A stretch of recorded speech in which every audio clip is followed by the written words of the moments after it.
Bien, bonjour à toutes, bonjour à tous. Merci d'être toujours aussi fidèles pour ces flash marchés.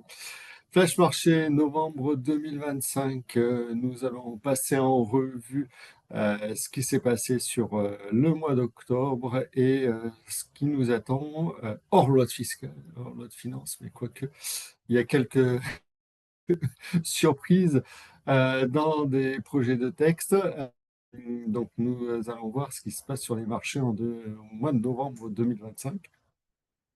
Pour l'actualité qui concerne Force Patrimoine, nous attaquons dès ce jeudi le certificat expert comptable patrimonial pour les retardataires. Si jamais vous avez encore le temps de vous inscrire, jusqu'à jeudi matin, on attaque à 9 heures pétante. Donc jusqu'à 9 heures, jusqu'à jeudi matin, vous pouvez vous inscrire. Je vous rappelle, 20 heures sur 15 jours jusqu'à mi-janvier pour ce qui est des cours. Nous, en termes d'actualité également, nous allons vous proposer des sessions de formation en début d'année, au mois de janvier, notamment sur les régimes matrimoniaux et sur la société civile. Vous pourrez retrouver bientôt les dates exactes de euh, ces formations. Et enfin, je vais laisser la parole à Jean-Marc Chevassus qui va nous présenter aujourd'hui ses invités et le thème du jour. Bon webinaire à tous. Bien, bonjour à tous. Merci d'être parmi nous une fois encore pour ce rendez-vous qui est devenu presque un rituel sur la macroéconomie et les marchés financiers. Comme toujours et fidèle au poste, Armand, Louis, Frédéric, il nous manque, je crois, Claude Guillermas, donc pour Amundi qui arrivera plutôt vers 10h30, il s'en excuse. Et je crois n'avoir oublié personne. Pierre-Yves a dû se connecter ou pas encore, dites-le pour les GT. Pierre-Yves, es-tu là? Ouais, Pierre-Yves n'est pas encore connecté. Je vois Yufeng. Bonjour Yufeng. Voilà, donc tout le monde est fidèle au Voilà. poste. Ce que je vous propose, je crois que l'ordre, si la petite voix est là, Émilie, l'ordre a été établi pour commencer la macro. Ne perdons pas de temps. Allons-y. Tout à fait. Armand, je te laisse prendre la main. Parfait, merci Émilie, merci Jean-Marc. Bonjour à tous. Oui, donc l'idée c'est de faire un petit point macroéconomique. Je vais commencer déjà par les marchés financiers, voir un peu les performances boursières des différents indices, à la fois par région et par secteur. Donc c'est assez intéressant de voir, malgré les corrections qu'on a eues en début d'année, donc double correction d'ailleurs pour les US, puisqu'il y a eu l'effet DeepSeek, puis le Liberation Day qui a engendré en fait des corrections sur l'ensemble des marchés mondiaux. Les marchés ont quand même fortement rebondi et on voit que sur le troisième trimestre 2025, les marchés ont continué de rebondir. Mais de manière assez disparate, c'est assez intéressant puisque l'Europe avait pris beaucoup d'avance sur on va dire sur le premier semestre, et on voit que les États-Unis ont pris le relais sur le troisième trimestre. Et d'ailleurs, quand on regarde le S&P a touché un point haut la semaine dernière à 6 920 points, dopé évidemment par l'euphorie autour de l'intelligence artificielle. Et on voit également que les marchés émergents fonctionnent très très bien, surtout depuis, on va dire, depuis le mois d'août-septembre, dopé à la fois par le nouveau cycle de baisse des taux aux États-Unis, évidemment par la faiblesse du dollar et également par les plans de relance en Chine qui sont assez massifs et qui portent les émergents au sens large. Quand on regarde secteur par secteur, les performances boursières par secteur, c'est assez intéressant, ça confirme ce que je viens de dire, c'est qu'en fait, ce qu'il y a, slide après, ce qui a vraiment dopé les marchés depuis slide avant, trop vite, avant, voilà, c'est par secteur, les performances boursières par secteur. Alors, je tiens quand même à rappeler que les performances sont en dollars, mais ça montre les tendances, que c'est vraiment le secteur de la technologie au sens large qui a dopé les marchés financiers sur le troisième trimestre. C'est surtout l'intelligence artificielle. Et si je prends l'exemple de de deux valeurs, typiquement Nvidia a dépassé les 5 000 milliards de dollars de capitalisation, donc c'est la première fois que ça arrive sur l'histoire des marchés financiers. Et Apple a dépassé les 4 000 milliards, ce qui montre qu'aujourd'hui, il y a effectivement une euphorie autour des valeurs tech, dopées évidemment par l'intelligence artificielle. Slide d'après, quand on s'intéresse maintenant aux perspectives de croissance pour 2026, elles restent assez disparates, mais positives en fonction des régions. Là où il y a, les anticipations sont un peu plus hétérogènes, c'est au niveau de l'inflation. On voit aux États-Unis que l'inflation, les anticipations d'inflation sont quand même assez fortes, aux alentours des 3%. Et d'ailleurs, les derniers chiffres d'inflation aux États-Unis étaient de l'ordre de 3%.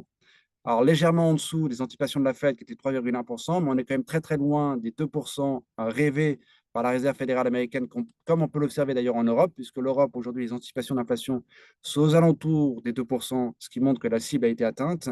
Et à contrario, en Chine, où les perspectives de croissance sont en deçà de ce que cherche à atteindre le gouvernement chinois, c'est-à-dire de 4,5-5%, on est plutôt à 4,20%, avec une inflation qui reste quand même très, très basse, qui donne quand même des marges de manœuvre au gouvernement chinois et à la PBOC, c'est-à-dire à la Banque centrale chinoise, d'instiller un peu plus de plans de relance pour doper la consommation en Chine. Et j'y reviendrai un peu plus tard.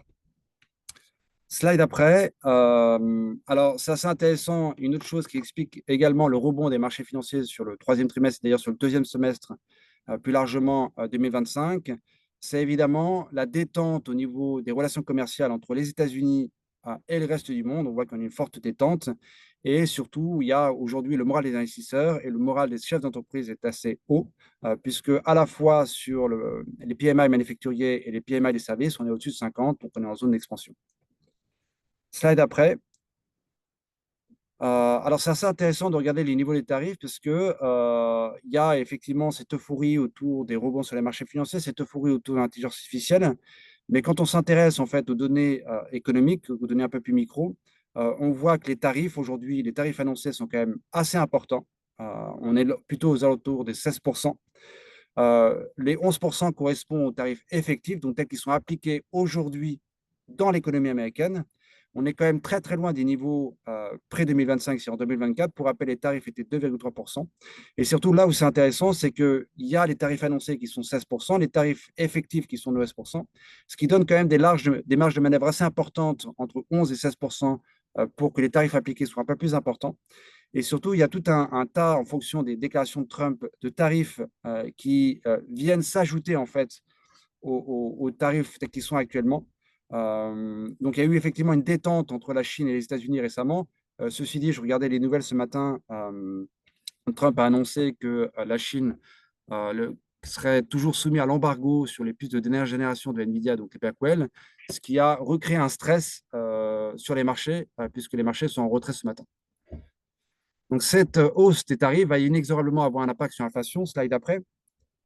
Et c'est assez intéressant de voir que ça se ressent déjà aujourd'hui dans les prix des biens. Et en fait, les niveaux moyens, on va dire, de l'inflation aux États-Unis n'a pas explosé puisque les services, les prix des services, l'inflation sur les services a baissé et aujourd'hui s'est stabilisé. Et l'inflation sur l'immobilier a eu tendance à baisser. En revanche, on voit bien que sur les prix des biens, il y a une augmentation assez nette, à la fois sur les produits importés. Et c'est là où c'est assez intéressant, c'est depuis septembre, août-septembre, on observe une inflation également sur les prix des biens domestiques qui sont produits aux États-Unis. Donc en fait, les tarifs ont eu un impact sur les produits importés, mais également sur les produits manufacturés aux États-Unis. Et ça, inexorablement, aura un impact sur le consommateur. Pour rappel, la consommation, c'est 70% de la croissance aux États-Unis. Et quand on regarde la slide d'après, on voit en effet que les revenus restent soutenus malgré la faiblesse du marché du travail. D'ailleurs, on est toujours en situation de plein emploi et ça s'explique malgré il y a moins de création d'emplois, mais ça s'explique également par la lutte contre l'immigration qui a été entamée par Trump.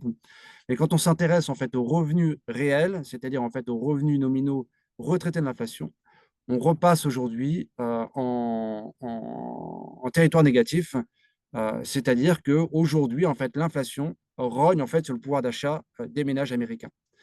Et aujourd'hui, on va dire la consommation reste soutenue par un effet de richesse qui est quand même assez fort, puisque le taux d'épargne a certes largement diminué par rapport au niveau du Covid, et la richesse de manière assez large a assez diminué, mais reste soutenue quand même par les marchés américains qui sont très, très porteurs. Si on s'intéresse à la slide d'après, donc voilà, donc ce qui est assez intéressant, c'est qu'au-delà de ça, il y a également des bonnes nouvelles. On voit que la Réserve fédérale américaine a entamé son cycle de baisse des taux. On a eu 2 baisses des taux pour l'instant, donc en septembre et en octobre. Et on voit, malgré en fait, les anticipations d'inflation qui restent quand même assez hautes, que la Fed a décidé de se concentrer sur le marché de l'emploi qui s'est quand même assez détérioré, puisqu'on voit aujourd'hui qu'il y a moins de création d'emplois que de demandeurs d'emploi. Donc, il y a moins d'emplois disponibles que de demandeurs d'emploi, ce qui justifie en fait pour la Fed ces deux précédentes baisses des taux, ce qui nous amène à une fourchette de taux entre 3,75 et 4%. Donc, deux baisses des taux de 25 points de base. Alors, ce qui est assez intéressant, c'est regarder le discours de Powell, puisque beaucoup d'investisseurs attendent une troisième baisse des taux d'ici à la fin de l'année, ou attendaient en tous les cas. Ça sera plus réunion par réunion, puisque, en effet, aujourd'hui, on voit bien que l'inflation est assez importante, importante. On est loin des 2% cherchés par la Fed. On est plutôt aux alentours de 3%. Cette inflation peut continuer à augmenter au regard de ce qu'on observe sur les prix des biens, c'est ce que j'ai montré tout à l'heure. Et aujourd'hui, la Fed n'anticipe pas de troisième baisse des taux en 2025, mais plutôt courant 2026. Au-delà de ça, slide après, il y a aussi des facteurs qui sont assez porteurs pour les marchés américains. J'en ai déjà parlé. C'est évidemment l'ensemble des plans de relance et les mesures fiscales propices en fait on va dire au onshoring, en fait, au fait de ramener toutes les chaînes de production sur le territoire américain, bénéfique du coup pour les entreprises, et surtout la belle et grande loi, slide après, qui a été votée il y a quelques mois déjà et qui prévoit effectivement des réductions d'impôts assez massives, justement pour stimuler l'industrie américaine.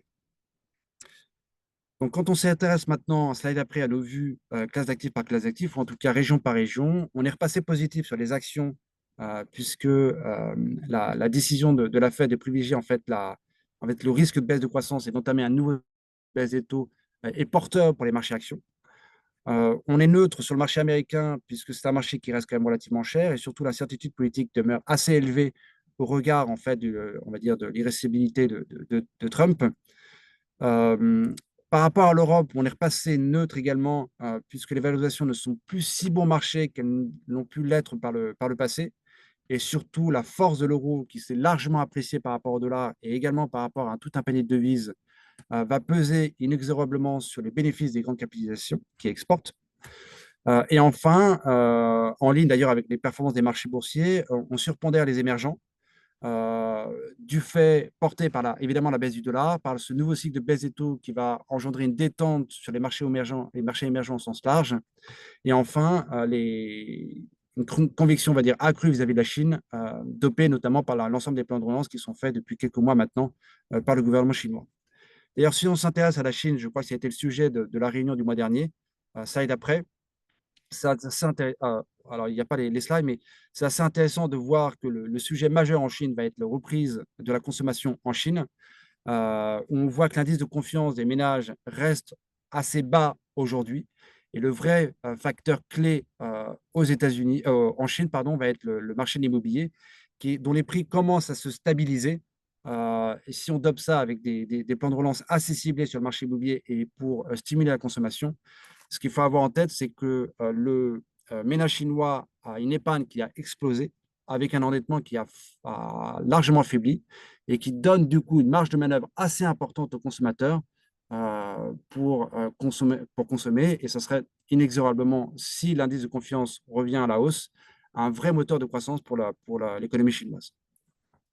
Je te laisse la main, Louis-Charles, pour compléter. Ouais, très bien. Merci Armand.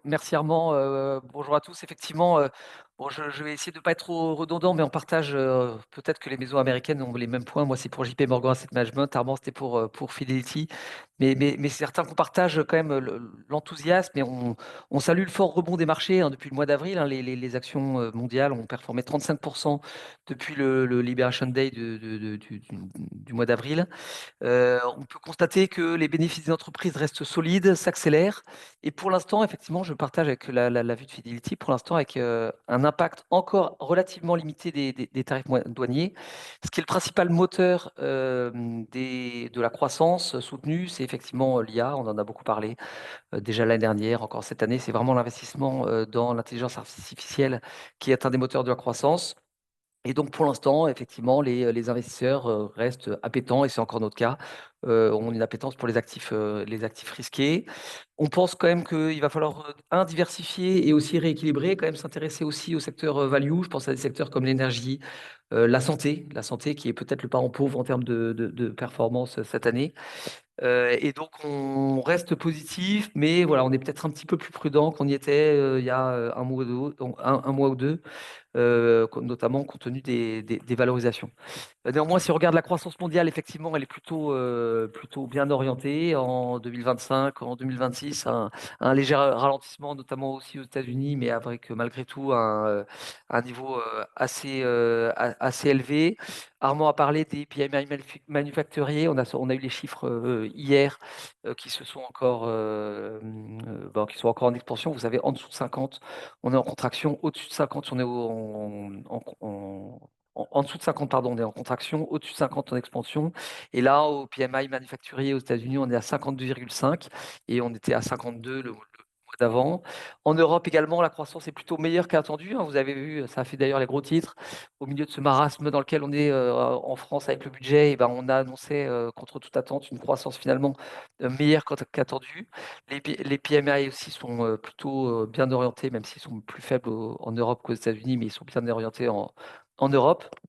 La saison des résultats aussi en Europe est plutôt pas mal, ce qui n'était pas le cas sur la dernière publication, le trimestre dernier. Donc là, cette fois-ci, même si tous les chiffres ne sont pas tombés, on est à 3% au-dessus du consensus. Aux États-Unis, mais ça, c'est moins une surprise, il y a encore des bonnes nouvelles avec plus 7% favorables par rapport au consensus. Donc, c'est plutôt des bonnes surprises en Europe, mais surtout aux États-Unis sur le front des résultats des entreprises.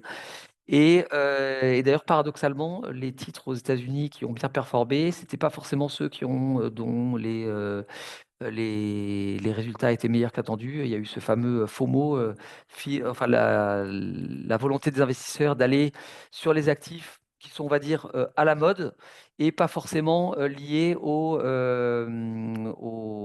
résultats tangibles des entreprises. Quoi qu'il en soit, c'est toujours les 7 magnifiques qui ont publié des très bons résultats et Arban a parlé des records d'NVIDIA et d'Apple. Et si on parle très rapidement des émergents, effectivement, plus 14% de croissance en 2025, tiré notamment par la Chine, qui a annoncé son plan de relance. Si on suit en faisant un petit focus rapide sur les États-Unis, Armand l'a rappelé, la consommation, c'est 70% du PIB américain. C'est certain que pour l'instant, les droits de douane pèsent encore peu sur la consommation. Attention, parce qu'il y a eu 2 effets. Il y a eu déjà, juste après les annonces des droits de douane, il y a eu beaucoup de stocks qui ont été constitués. Et maintenant, il y a aussi beaucoup d'entreprises qui prennent sur leur marge et donc qui ne répercutent pas sur le consommateur le prix des biens et des biens. Et donc ça a forcément, il y aura un rééquilibrage à un moment. Et pour l'instant, elles prennent sur leur marge, mais c'est pas impossible que les prix augmentent, ce qui pourra peser sur la consommation. Ce qui est aussi un soutien à la croissance aux États-Unis sur le slide suivant, c'est l'investissement. Et vous voyez, les investissements sont tirés par les 7 magnifiques. Donc les investissements des 7 magnifiques étaient déjà attendus en hausse. On attendait 19% de croissance de ces investissements en 2026. Et finalement, ça a été réévalué à 29%. Donc ça fait plus de 500 milliards de dollars juste pour ces 7 entreprises. Donc en termes d'investissement, encore une fois, attention, ce n'est pas uniquement des investissements qui sont prévus aux États-Unis, c'est à 80% prévu hors États-Unis. Et ça, c'est un bon argument pour dire attention, si vous pensez qu'il y a une bulle aux États-Unis, c'est pas en Europe que vous serez protégé ou dans le reste du monde. S'il y a une bulle sur l'intelligence artificielle aux États-Unis, c'est pas notre scénario central, c'est pas ce qu'on pense. Mais si certains de vos clients vous parlent de bulle aux États-Unis, dans ces cas-là, c'est pas forcément en Europe qu'il faudra se cacher, puisque, comme on le constate souvent, quand aux États-Unis, les marchés financiers tanguent, en Europe, on n'est pas stable non plus. Et donc, ces investissements dans les entreprises, des 7 magnifiques, se font pas uniquement aux États-Unis, mais également en Europe. Et si finalement ils revoient à la baisse ces investissements, ça peut aussi toucher dans une grande mesure l'Europe. Voilà, on n'a pas énormément de données, on est toujours dans le shutdown. La force de maisons telles que les nôtres, c'est d'avoir un réseau bancaire aux États-Unis, donc avec avoir les données notamment du consommateur américain. Et donc, dans une période de shutdown où le gouvernement donne peu de chiffres, ou pas tous les chiffres, c'est toujours intéressant d'avoir des analystes qui peuvent donner certains éléments. Je parlais de valorisation sur le slide suivant. Vous voyez, c'est vrai, on a des résultats qui sont assez exceptionnels, notamment aux États-Unis, et ça se retrouve dans les valorisations qui a été déjà élevée au début de l'année 2025. C'est le petit losange violet que vous avez, et on est encore au-delà avec le petit losange bleu. On a des valorisations qui sont encore plus élevées. Je rejoins le point d'Armand pour Fidelity, disant que l'Europe a quand même pas trop mal performé depuis le début de l'année, et donc les valorisations sont plus élevées. Donc l'Europe, qui était pas chère, reste moins chère que les États-Unis, mais en relatif c'est sûr, mais c'est pas non plus pas cher.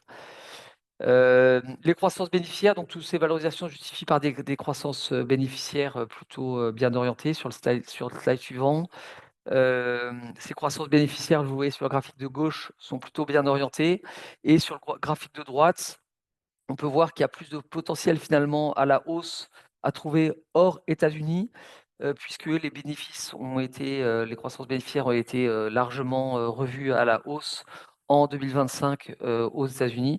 Donc il y a un peu plus d'upside à aller chercher aussi ailleurs qu'aux États-Unis, enfin il en reste pas moins que pour vous, investisseurs européens, il faut garder en tête que les États-Unis, c'est 65% de la capitalisation mondiale.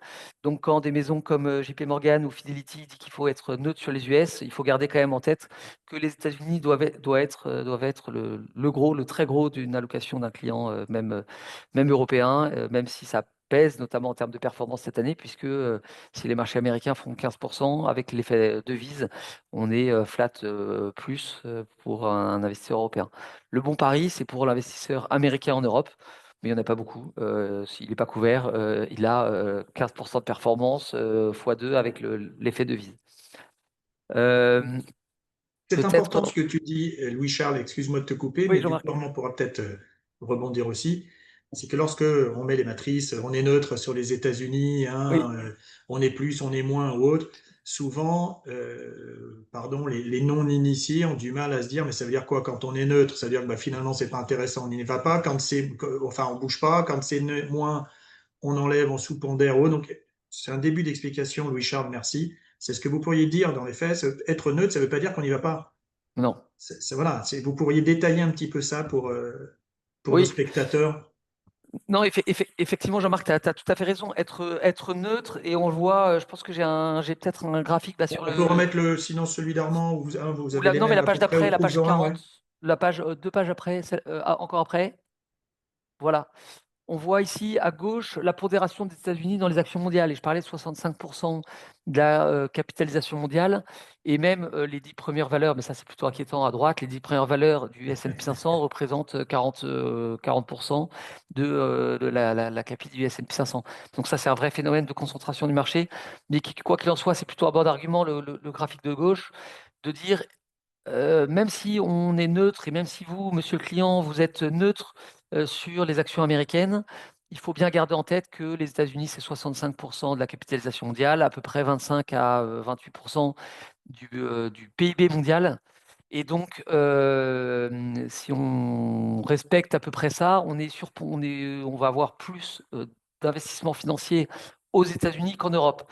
Une fois qu'on a dit ça, il faut quand même garder en tête qu'on est nous, Européens, et qu'il faut soutenir aussi le marché européen. Mais si on regarde la tête froide et qu'on est très pragmatique, voilà, le CAC 40, c'est 3% de la capitalisation mondiale. Donc, c'est normal de mieux connaître Sanofi, L'Oréal ou Total Energy.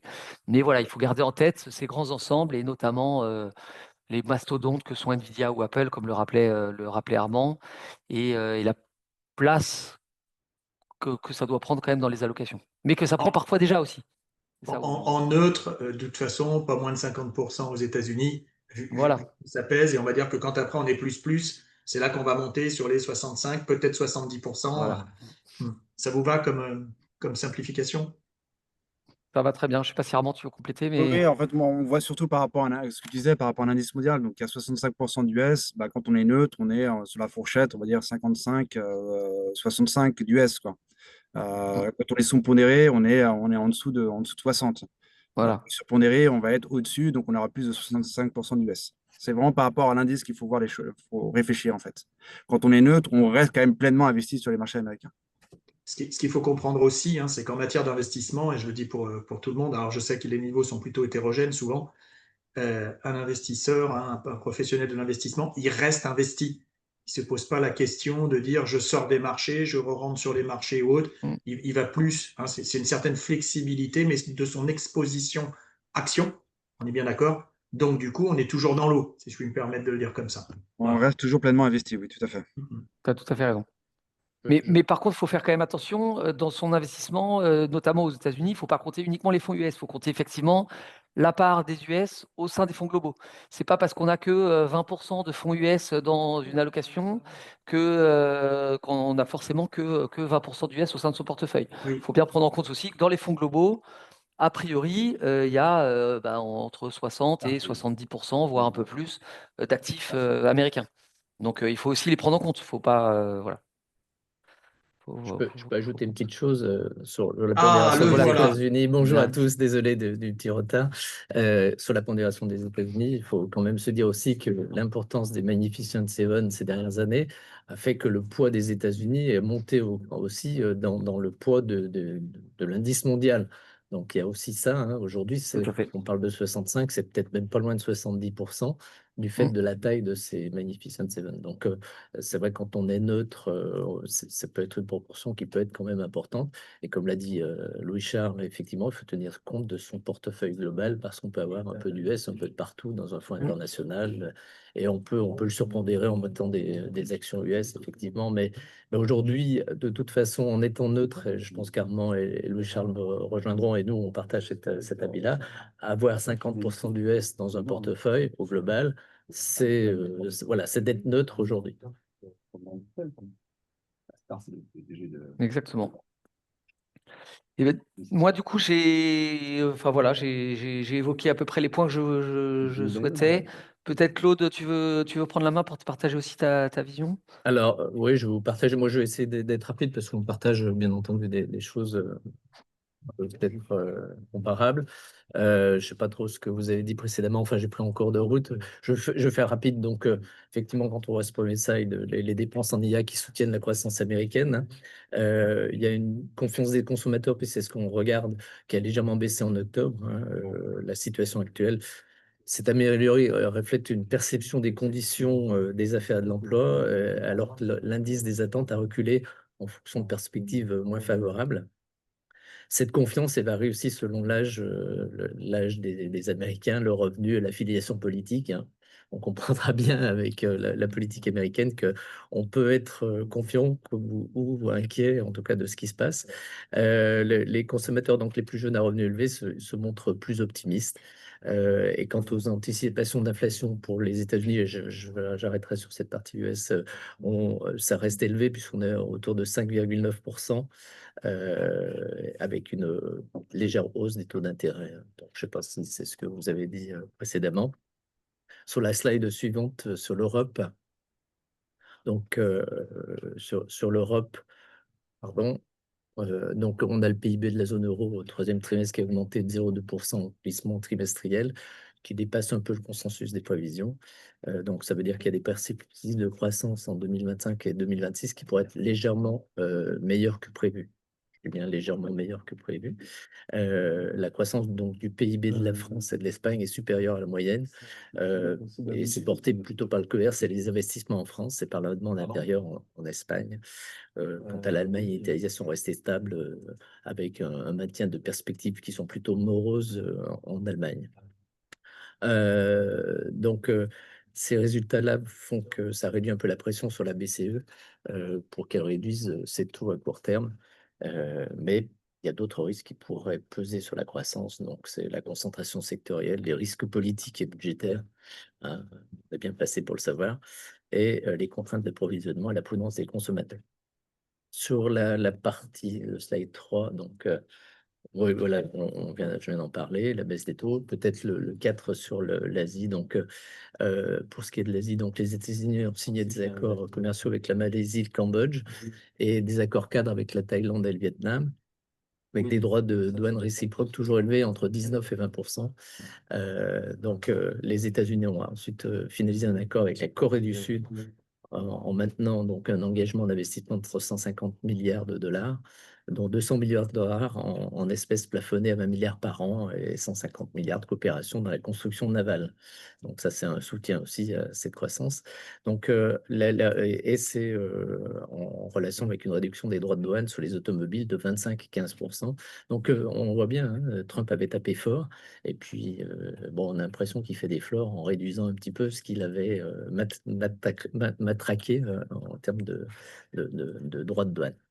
Donc, là, pour ce qui est de ces investissements, donc la Corée va financer principalement via ses réserves de change et l'émission de certaines obligations dollars américains. Si on regarde le dernier slide, le 5, et j'aurais fini, donc qu'est-ce qu'on fait pour novembre? Donc, on recherche des obligations d'entreprise de qualité dont les fondamentaux sont solides. Ben, je dirais que ça, c'est la règle habituelle, la règle générale. Et on peut s'intéresser donc aux obligations d'entreprise en Europe. Ça reste toujours un jugement qui peut être intéressant. Il faut bien regarder au niveau des maturités et des rendements, et puis bien entendu des entreprises qui émettent. On cherche les opportunités sur les obligations aussi de marché émergents. Il peut y en avoir aussi. On renforce la diversification des ciels mondiales à travers les marchés actions tels que le Japon et les marchés émergents. Je crois qu'Armand en avait parlé un peu avant, notamment de la Chine. Et puis, on maintient une position diversifiée, flexible, hein, et toujours une exposition à l'or. Alors, si on peut se poser des questions, mais je pense que l'or, on est quand même sur un niveau historiquement élevé, mais ça reste, quand on écoute le consensus, quand même toujours un niveau où l'or peut être intéressante, en tout cas en actif de protection dans les portefeuilles. C'est ce qu'on peut retrouver dans certains portefeuilles diversifiés d'ailleurs, souvent des gérants value qui ont cette approche sur l'or et qui en ont déjà. Donc, à voir aussi, hein, c'est un peu comme ce qu'on disait tout à l'heure pour les pondérations sur les US. Si on a déjà de l'or dans certains portefeuilles, c'est pas non plus peut-être d'en rajouter en plus. C'est à apprécier au niveau global. Voilà pour ce qui me concerne. Je pense que les différents chiffres ont été donnés précédemment. Je ne veux pas vous inonder avec ça. Bon, j'ai pris du baril qui était un peu en baisse.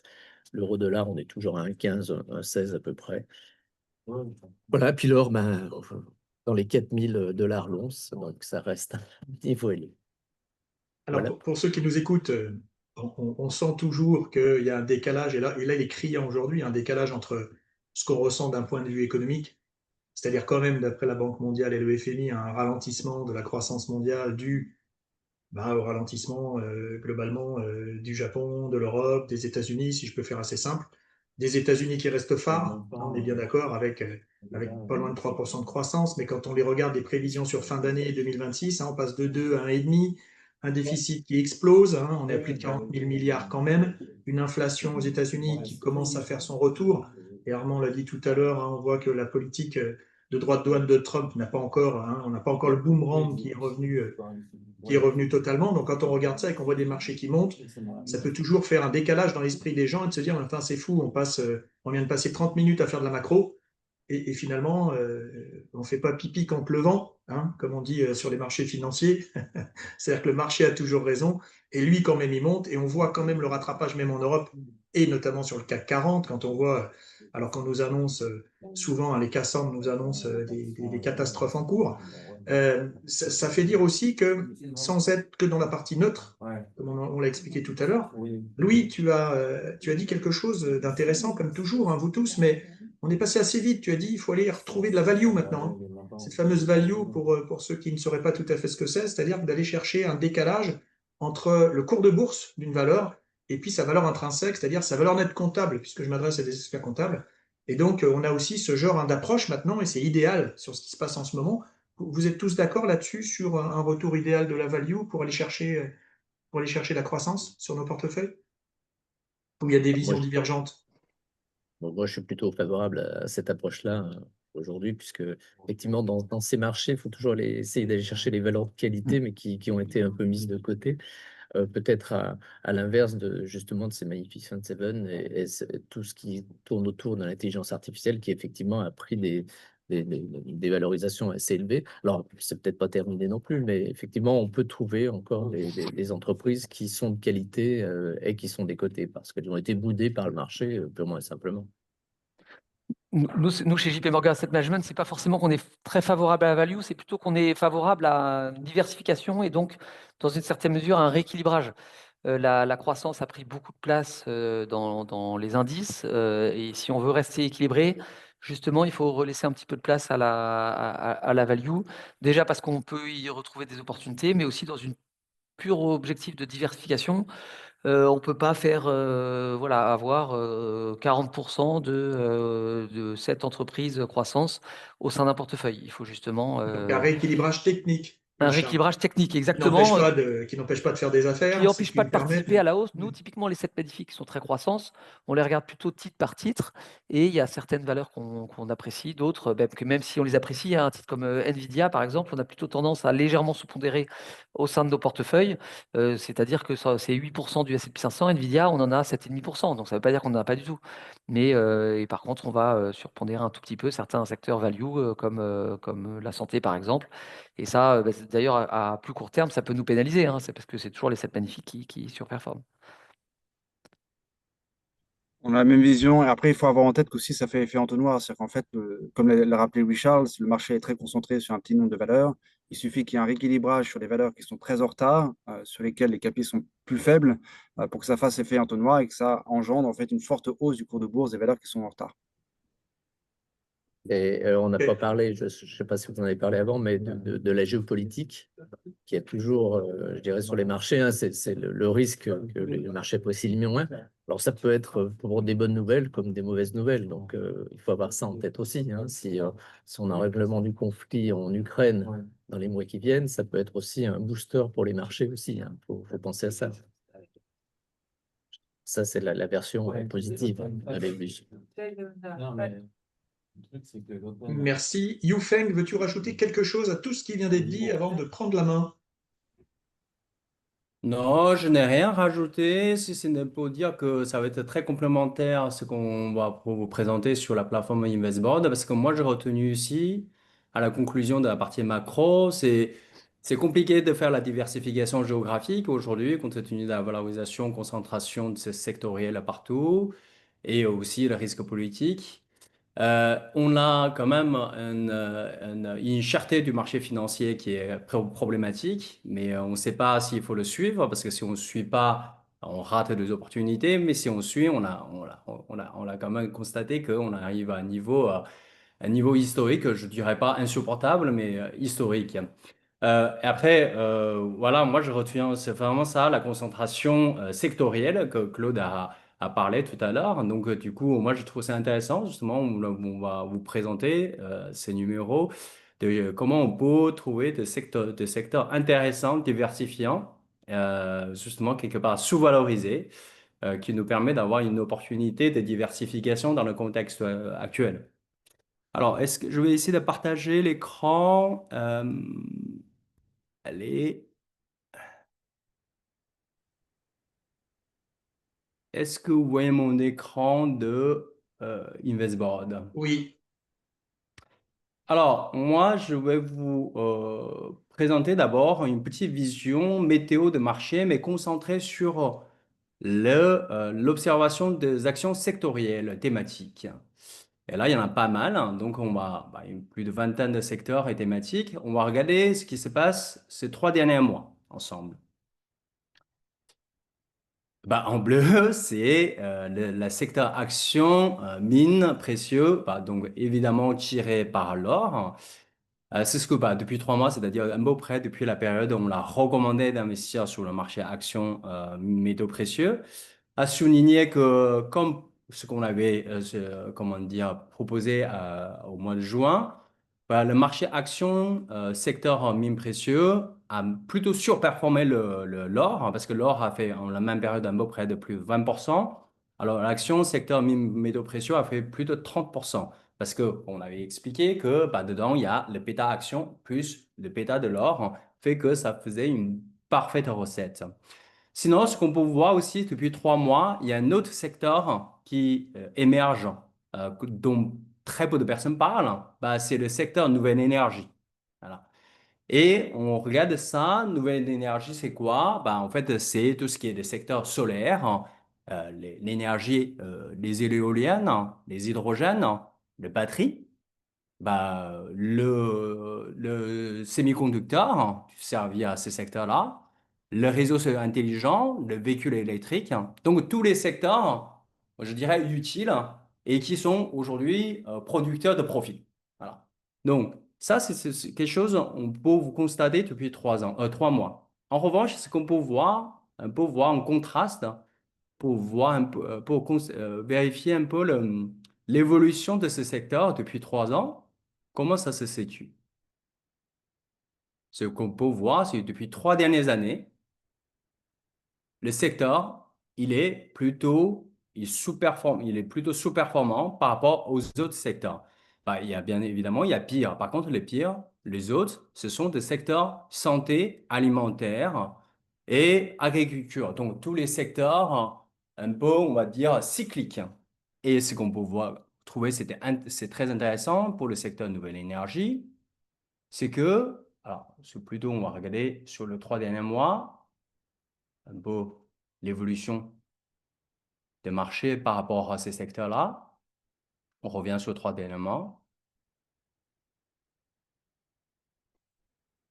On trouve que c'est assez intéressant, c'est que ils sont très, et comme le secteur de nouvelle énergie est très peu sensible à tout ce qui est services publics, vente et détail, euh, comment dire, métaux industriels, le secteur énergie. Donc, en fait, c'est un secteur très peu cyclique. En revanche, il est un peu plus, comment dire, corrélé avec le marché de technologie. C'est-à-dire, bah, c'est une peu cohérent parce qu'en fait, dans ce secteur-là, on a une grosse partie composante de batteries, de semi-conducteurs. Mais pas autant. La corrélation, elle reste modeste relativement, hein. Donc, on est comme un peu éloigné, entre guillemets, de la survalorisation du secteur technologique. Donc, ce qu'on peut constater, c'est un secteur depuis 3 ans un peu sous-valorisé, qui est moins sensible que les autres secteurs par rapport au secteur tech, et il est peu cyclique, bon, par rapport à comment dire, on va dire ralentissement, l'actualité de ralentissement de la croissance mondiale. Donc, c'est un secteur idéal également. L'autre façon de voir le secteur, observer le secteur, c'est on peut le regarder avec le facteur croissance, value, justement. Jean-Marc, tu parlais de croissance, value. On peut un peu regarder ces secteurs-là par rapport aux différentes croissances, parfois par rapport aux différents facteurs et styles du marché action.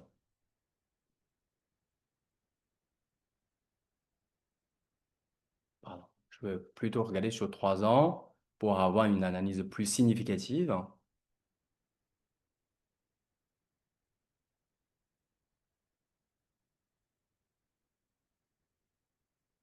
Toujours une nouvelle énergie. Ce qu'on voit, c'est que en fait, il est plutôt exposé aux facteurs petits moyennes entreprises. Voilà, c'est normal parce que c'est souvent des acteurs qui ne sont pas très capitalisés et qui sont très, comment dire, concentrés dans le pays émergent, notamment la Chine. Et également, il a beaucoup plus par rapport aux autres facteurs exposé aux facteurs value, donc valeur. Et c'est que ça coïncide avec un peu ce que Jean-Marc tu disais tout à l'heure. Et ce que je trouve à souligner très important par rapport à la valeur, le facteur, c'est que la surperformance de la valeur est souvent conditionnée par comment dire, la quantification de la courbe de taux.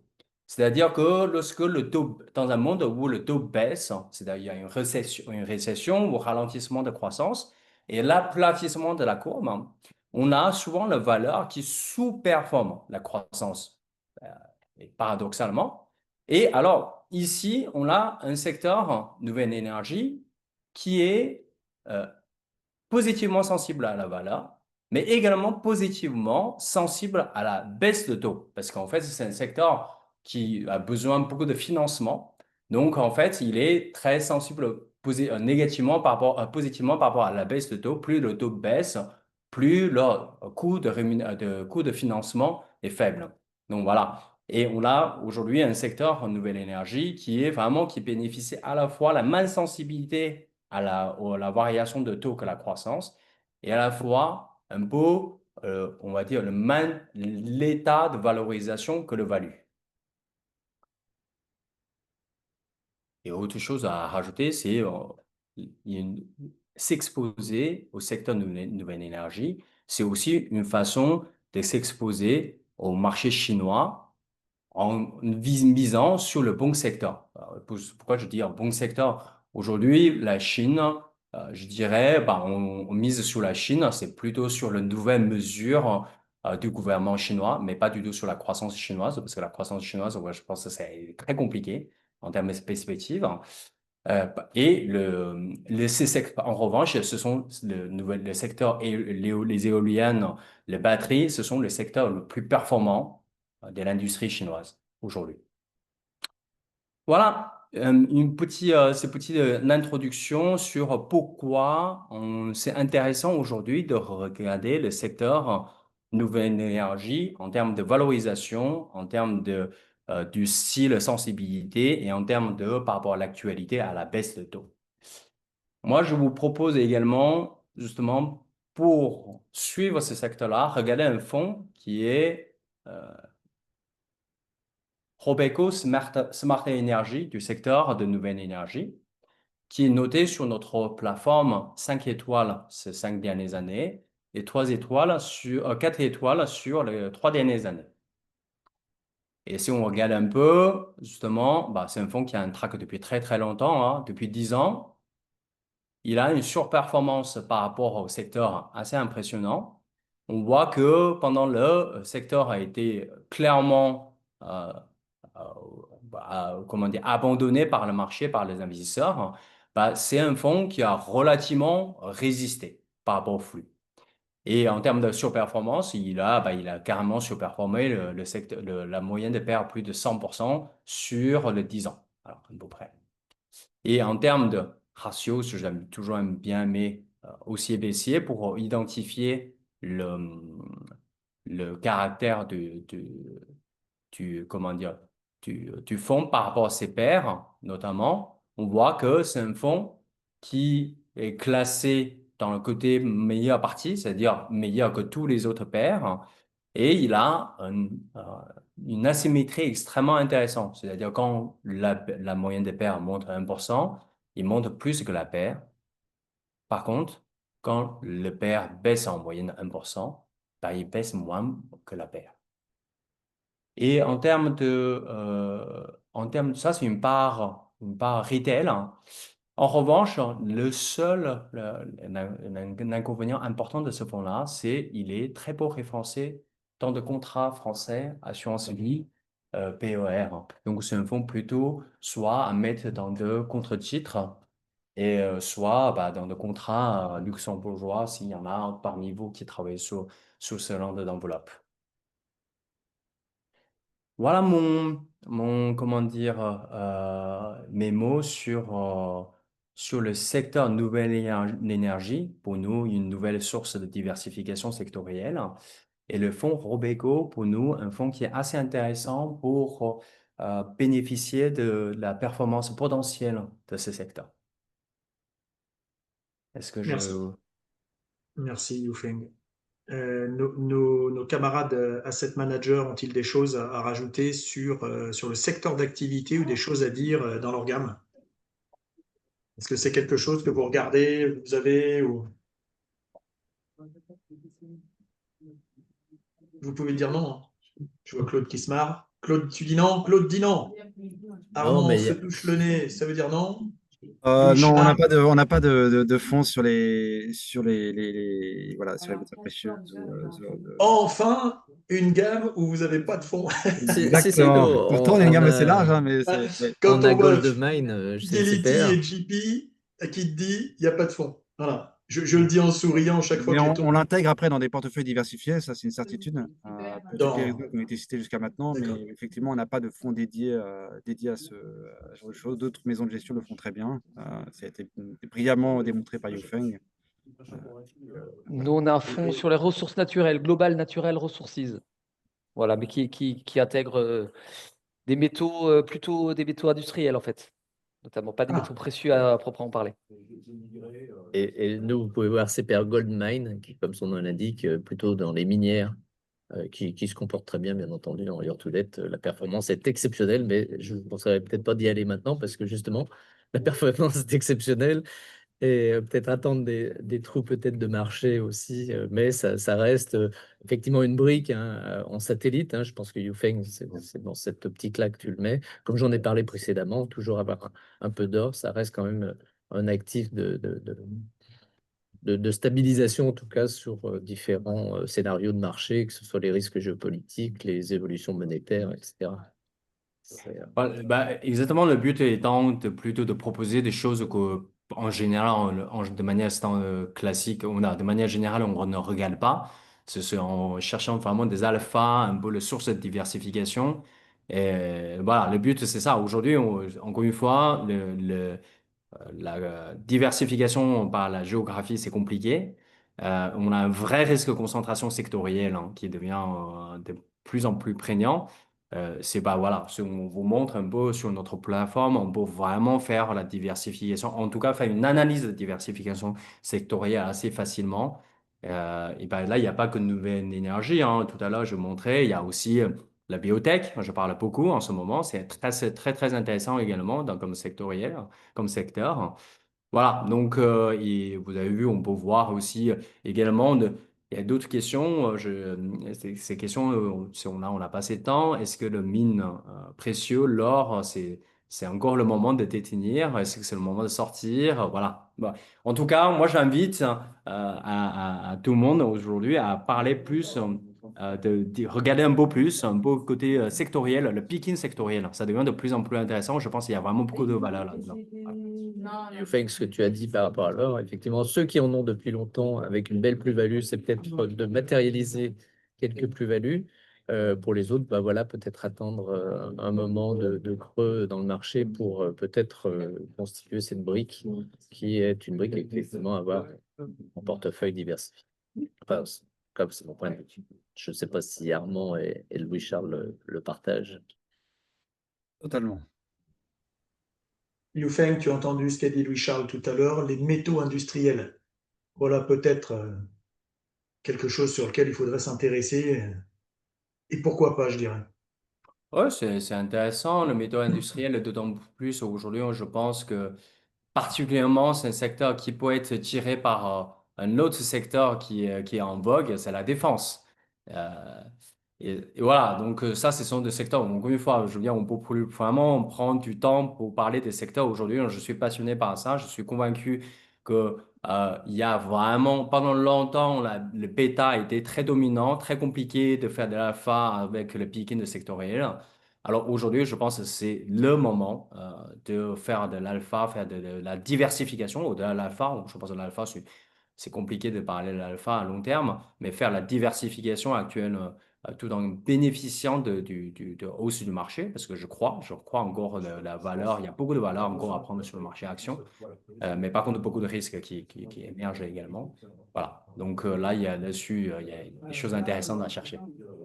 Youfeng, tu parles de la défense, je me permets, hein, Jean-Marc, tu parles de la défense, c'est vrai que c'est un secteur d'activité en plein boom en ce moment, je vais pas faire sans faire de jeu de mots.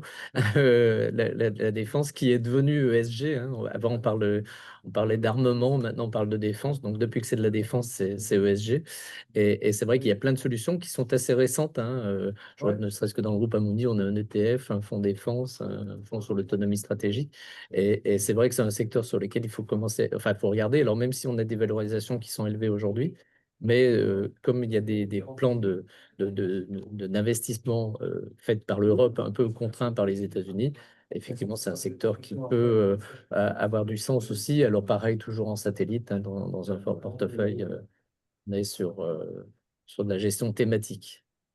Alors, le secteur de la défense, c'est particulier.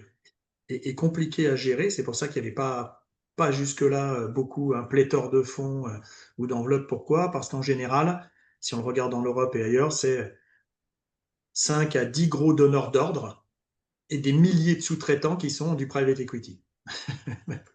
En gros, c'est ça, je peux le résumer comme ça. Donc, on commence à avoir maintenant des fonds, notamment des fonds d'investissement en private equity haute qui jouent la carte défense. Hein. Alors ça, c'est aussi, pardonnez-moi, mais c'est aussi le côté marketing. Hein. Il y a toujours eu du bien à avoir des fonds, enfin avoir des actifs sur la défense. Hein, quand on regarde les pépites qu'on a en France ou en Europe notamment, et puis je ne parle pas des États-Unis, d'accord. Donc le stock picking, le choix des valeurs hein, sur la défense a toujours été dans les portefeuilles, parce que la défense c'est aussi en partie la technologie, on est bien d'accord, hein, et la recherche-développement. Donc tout ça se rejoint un petit peu. Simplement aujourd'hui, c'est quand vous avez des donneurs d'ordre qui disent ben, maintenant il faut qu'on rachète 5000 chars là où on en a 200, il est évident que ça va traîner tout un secteur, donc des moyens de diversification et d'aller chercher de la rentabilité dans tout ça. Messieurs, merci. Je crois que c'est l'heure du Bitcoin et du crypto. Pierre-Yves, Exactement. bonjour. Ouais. Bonjour à tous. Je vais partager. J'ai rajouté un petit truc, Émile. Donc, oui, je vais essayer de voir si je peux partager mon écran. Est-ce que vous voyez mon écran? Oui. Parfait. Donc, on va faire un petit point voilà, sur le marché des cryptos qui, à l'image en fait, des marchés actions, ça bouge aussi beaucoup. D'ailleurs, on verra le classement, si on prend toutes les classes actives confondues, a un petit peu bougé depuis 4 semaines à peu près. Donc voilà, donc on va faire un petit état des lieux rapide sur le marché des cryptos, où on en est. Quelles sont finalement l'actualité sous-jacente qui continue quand même de soutenir la classe d'actifs. Et puis un petit point aussi, on va faire sur les stablecoins qui sont on va dire, catégorie de crypto, mais qui peuvent aussi offrir certaines opportunités de rendement. Et on va voir pourquoi. Donc déjà sur le marché des cryptos, bon aujourd'hui et pour rien vous cacher depuis ce matin, ça baisse un peu plus encore. On a un marché qui oscille un peu en dents de scie, qui reste aujourd'hui entre on va dire 100 000 dollars et 110 000 dollars grosso modo. Donc on reste dans ce corner-là depuis maintenant on va dire le mois de septembre. Il n'y a pas d'événements majeurs structurels ou des fondamentaux particuliers qui entraînent finalement cette petite correction, cette respiration, on va dire, du marché. Donc nous, on ne voit pas finalement à moyen terme aujourd'hui de gros risques. On reste dans cette tendance haussière qu'on a initiée en début 2023 maintenant. Donc on reste toujours dans ce canal haussier que l'on voit ici, en fait, sur la gauche, avec aujourd'hui, c'est vrai que depuis le mois de septembre, ou même depuis le mois d'août, finalement, un canal, alors un peu large, hein, entre, on va dire, 105 000 dollars et 120 000 dollars, 125 000 dollars. On reste dans ce corner-là, sans pouvoir s'extirer par le haut ou par le bas pour l'instant. Donc on verra ce que les prochaines semaines nous réservent. Mais aujourd'hui, voilà, on voit finalement un marché qui corrige légèrement, qui n'est pas forcément très inquiétant aujourd'hui. Maintenant, il faudra voir, on a des supports assez importants, surtout autour de 92-93 000 dollars le Bitcoin. On a les 100 000 en premier, puis après les 92-93 000, qui serait un signal d'alerte, puisqu'on pourrait finalement sortir de ce canal haussier que l'on a initié début 2023. Donc au final, aujourd'hui, on observe ça de près. Sur Ethereum, un petit peu même tendance. On reste dans un range aujourd'hui 3500, 4500 dollars sur Ethereum depuis à peu près la même période, donc depuis le mois d'août, on va dire. En termes de classement, aujourd'hui, globalement, on a toujours l'or, bon, on en a parlé juste avant, hein, qui reste en tête. Mais par rapport à ce qu'on avait pu voir en septembre, où finalement la deuxième et la troisième place étaient prises par Bitcoin et Ethereum, Aujourd'hui, les marchés actions, notamment le Nasdaq et le DAX, ont repris la tête du classement avec des performances voilà, supérieures à 20%. Donc voilà, mais aujourd'hui, depuis le début de l'année, voilà, Bitcoin reste à plus de 15% et Ethereum autour de 12% depuis le début de l'année. Maintenant, on a différents facteurs qui nous font dire que la tendance haussière, en tout cas, n'est pas remise en cause à court terme. Ce sont principalement les flux de la part des institutionnels. Alors, quand on parle d'institutionnels, il y a différentes catégories. On va avoir les ETF, voilà, qui conservent aujourd'hui une grosse partie de la quantité, notamment de Bitcoin en circulation et d'Ethereum. Mais on a aussi toute la thématique de ce qu'on appelle les Bitcoin Treasury ou les Ethereum Treasury Company, c'est-à-dire ces sociétés cotées ou privées ou non cotées qui ont commencé à initier, à constituer des réserves en fait, de Bitcoin ou d'Ethereum au sein de leur trésorerie. Donc, ce sont des acteurs qui sont plutôt des acteurs qu'on appelle buy and hold, hein, qui vont conserver ces actifs sur le long terme. Ils n'ont pas pour vocation à les vendre, en fait, n'ont pas pour vocation de les acheter à titre spéculatif à court terme. Donc ça représente quand même un soutien de marché important. On a encore eu MicroStrategy hier qui a annoncé à nouveau des achats sur Bitcoin ces derniers jours. Donc ce phénomène continue, donc qui est un phénomène finalement de soutien. À côté de ça, on a d'autres institutionnels qui initient le pas. On a eu récemment le Fonds souverain du Luxembourg qui a initié 1% de son portefeuille sur le Bitcoin à travers l'ETF Bitcoin de BlackRock, si je ne me trompe pas. Donc voilà, donc ça, c'est un vrai facteur de soutien. Et à côté de ça, on a quand même une forte dynamique en termes d'innovation sur tout le secteur des stablecoins. Qui est également aussi drivé par les institutionnels, puisque on a vu Société Générale avec sa filiale Forge qui s'était mis en fait sur ce marché-là en émettant un stablecoin euro et un stablecoin dollar par la suite. Et puis on a eu la semaine dernière, je crois, Odo BHF qui a lancé son propre stablecoin également sur le marché. Alors aujourd'hui, les raisons ou la stratégie derrière ça, pour moi, elles ne sont pas encore très très claires, la stratégie de ces acteurs-là. Mais néanmoins, c'est quand même un facteur de soutien, puisque, donc là, je parle des acteurs français notamment, mais au niveau international, il y a beaucoup plus d'acteurs qui ont initié finalement le même schéma en finalement s'exposant de cette façon-là sur le marché des cryptos. Pourquoi? Parce qu'aujourd'hui, le stablecoin représente une innovation assez importante en termes de moyens de paiement au niveau international, mais également comme moyen, on va dire, si je schématise, de souscrire à des stratégies de rendement. Et quand je parle de stratégie de rendement, je ne parle pas que des stratégies, on va dire, de la finance décentralisée crypto, mais également l'accès à des produits financiers traditionnels, notamment du bon du trésor américain ou des stratégies de crédit qui sont in fine après gérées par des fonds d'investissement. Et donc ça, c'est en fait, c'est une nouveauté qui est dans le marché depuis quelques temps déjà, mais qui commence à s'accélérer. Et à titre d'illustration, aujourd'hui, ces stratégies peuvent vraiment être complémentaires à des stratégies, on va dire, par exemple, obligataires, avec certains avantages. Premièrement, on peut accéder à ces stratégies sans avoir besoin de compte titre. Donc le fait d'y accéder via un stablecoin nous affranchit de la nécessité d'avoir un compte titre. Et ça peut être intéressant pour certains acteurs qui n'ont pas envie d'avoir la complexité bancaire d'ouverture de compte titre. Ce sont des produits qui sont au même titre que les mêmes produits en fait, accessibles via des comptes titres, donc avec des liquidités quotidiennes, voire instantanées en stablecoin.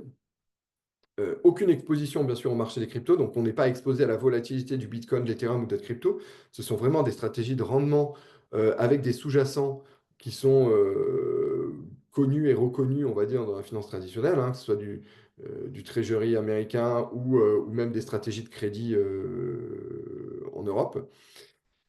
Et puis, donc voilà, c'est complémentaire finalement à d'autres stratégies obligataires que l'on peut avoir. plus traditionnels, puisqu'on va bénéficier quand même, grâce à la technologie sous-jacente, d'une fluidité du capital qui est plus importante que via l'accès traditionnel, j'ai envie de dire bancaire ou peu importe. Puisque là, concrètement, donc pour rappel, les stablecoins, notamment l'USDC et l'EURC, qui sont des stablecoins régulés en Europe par la société américaine qui s'appelle Circle, il n'y a pas de risque, on va dire, sur la fluctuation de la valeur de cette USDC et de l'EURC. Donc, il reste avec une valeur de 1 dollar ou de 1 euro. Il est tout le temps échangeable instantanément en euros ou en dollars, directement via l'émetteur. Donc, on n'a pas cette problématique-là de liquidité, j'ai envie de dire. Et grâce à cette capsule, finalement, sous forme de stablecoin, on va pouvoir accéder beaucoup plus facilement à des stratégies de rendement. Et comme je l'ai dit, aujourd'hui, on a de plus en plus de stratégies de rendement traditionnelles. Donc, on parle de tokenisation d'actifs. Et donc ça, je pense qu'aujourd'hui, dans le paysage de l'épargne et de la façon dont on gère son capital, son épargne, ce sont des produits à regarder de près, principalement grâce à la fluidité finalement du capital qu'ils apportent, contrairement aux infrastructures classiques bancaires ou assurance vie. Et autre élément important aussi, c'est que tant que vous restez dans l'univers des cryptoactifs, donc en stablecoin, sans être exposé à la volatilité du marché des cryptos, vous pouvez vous exposer à des stratégies de rendement, prendre vos profits en stablecoin. Il n'y a pas encore d'événement fiscal. L'événement fiscal, il se matérialise uniquement quand on change son stablecoin en euros, en monnaie fiduciaire sur son compte bancaire, un peu à l'image finalement d'une assurance vie où à l'intérieur de l'assurance, il n'y a pas d'événement fiscal. L'événement fiscal s'opère finalement à la sortie quand on prend ses profits exactement en sortant du contrat d'assurance vie. Donc voilà un petit peu rapidement, parce que le temps passe vite, ce dont je voulais parler ce matin.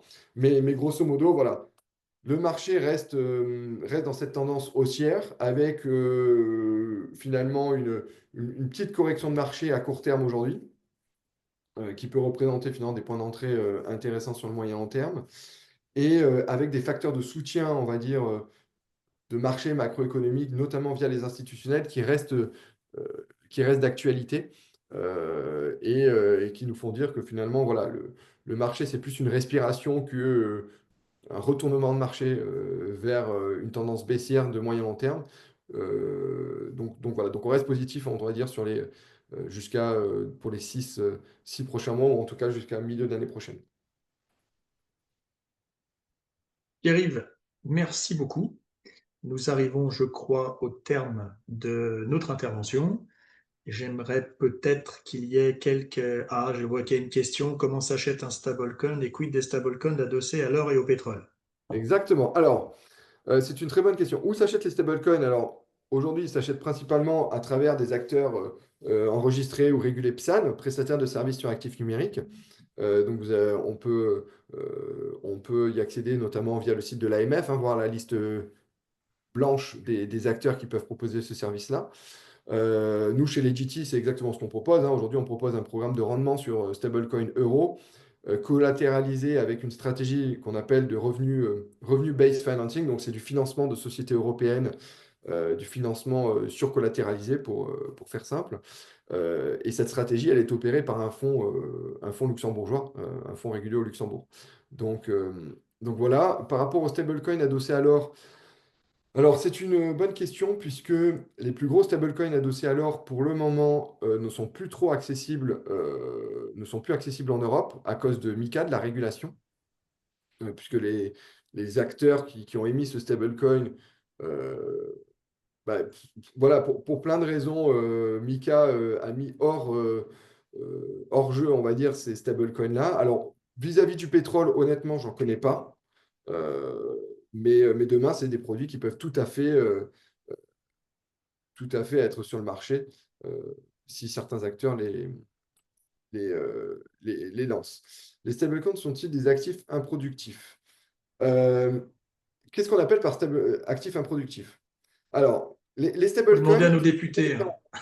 Pardon, Faut Jean-Marc? demander à nos députés, ils n'en savent pas Ouais, grand-chose. voilà, en même temps. exactement. Non, alors, ce qui est intéressant, par exemple, si on prend le cas des États-Unis, c'est ce qu'ils ont très bien compris, c'est qu'aujourd'hui, les stablecoins financent la dette américaine, puisque ces émetteurs de stablecoins investissent le collatéral qui est en temps dollars sur des bons du trésor à court terme. Donc voilà. Donc, ouais, c'était, mais clairement, oui, ça finance la dette des pays pour l'instant, les stablecoins. Ça y contribue. C'est bien tout l'espoir de Donald Trump Oui, pour sauver son mur de dette, hein, 40 000 milliards, on en parlait tout à l'heure, de développer le maximum possible le stablecoin, dont lui-même d'ailleurs et sa famille hein, oui. en ont créé un d'ailleurs. Et en manquerait un, exactement. Et un peu comme Oui. le fonds, on a le fonds euro en Europe, eux, ils ont le stablecoin. C'est vrai. C'est ça. Puisqu'on en est au temps des questions, je propose que nos spectateurs, pour l'instant non actifs hein, et improductifs, méfiez-vous, puissent poser des questions. Je vois qu'il y a, allez au hasard, Paul Kilikini, Sylvain Bouchard, Samir Derwish, Arthur Sampol. Bien sûr, j'ai une main innocente hein, qui interroge ces gens-là. Pas une question ou une remarque? Ou peut-être même ce que vous attendez, est-ce que vous attendez, tiens, puisqu'on en est, on est au mois de novembre quand même, hein, de ce que vous attendez des prochains webinaires qui vont arriver?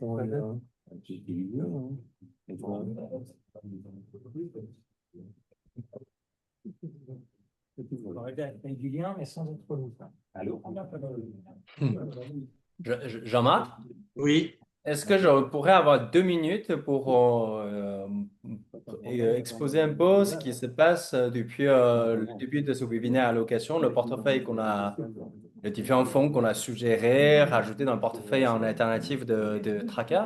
Je pense que ça pourrait être intéressant. C'est une surprise magnifique que tu nous fais. Je t'en prie.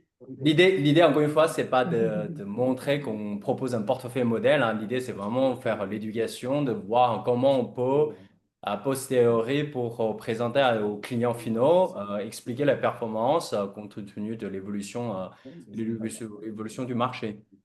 Oui, je le rappelle, hein, nous sommes dans l'éducation financière et l'information financière. Voilà.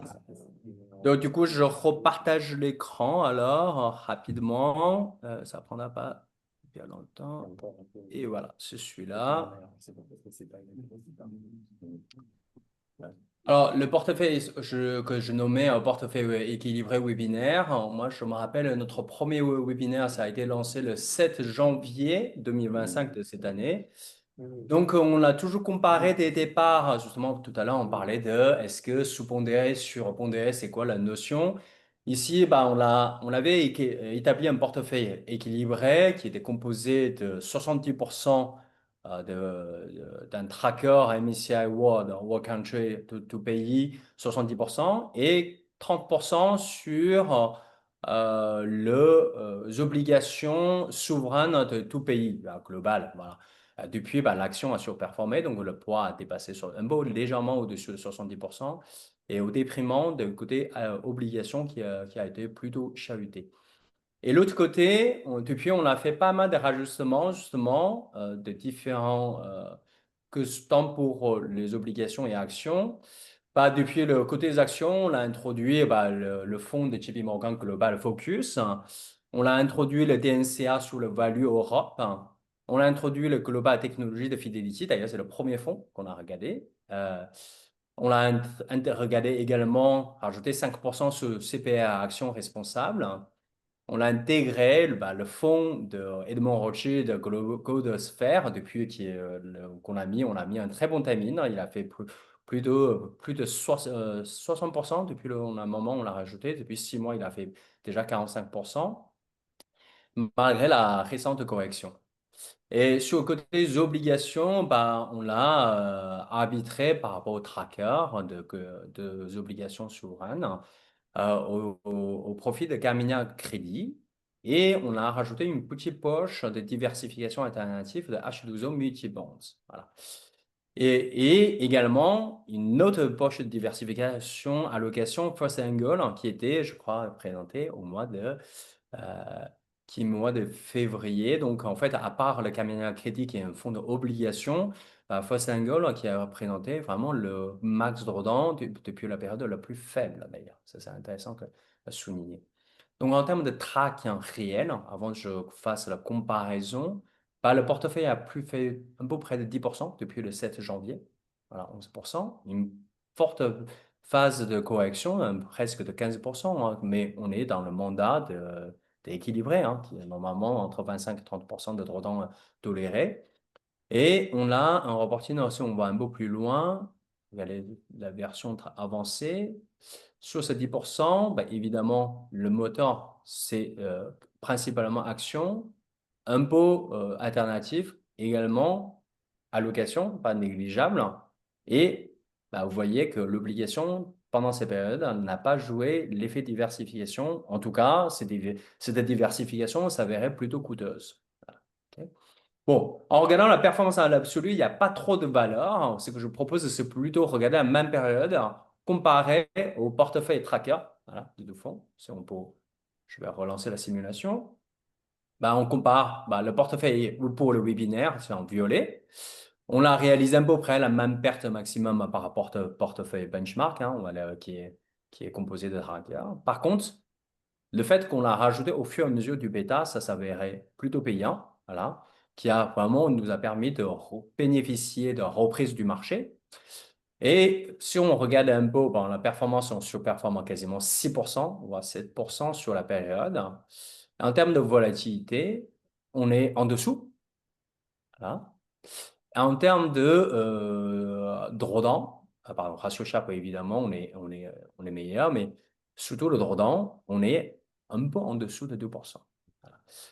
Ça, je quand même tiens pour le sujet de l'éducation. Vous voyez quand même, on peut avoir quelque chose de très intéressant. Sauf ce qu'on regarde ratio Sharpe, on peut avoir un écart énorme au profil du portefeuille webinaire. C'est pas pour autant que le risque de drawdown peut avoir un écart aussi important parce que là, bien qu'on soit en dessous du portefeuille benchmark, mais ce n'est que 2%. Donc, on reste quand même, le profil de risque est important, hein. Donc, c'est ça qu'il faut regarder le plus, hein.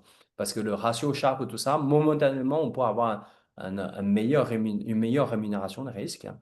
Mais en termes de risque absolu, ce que je suggère, c'est de regarder toujours rendement et la perte maximum.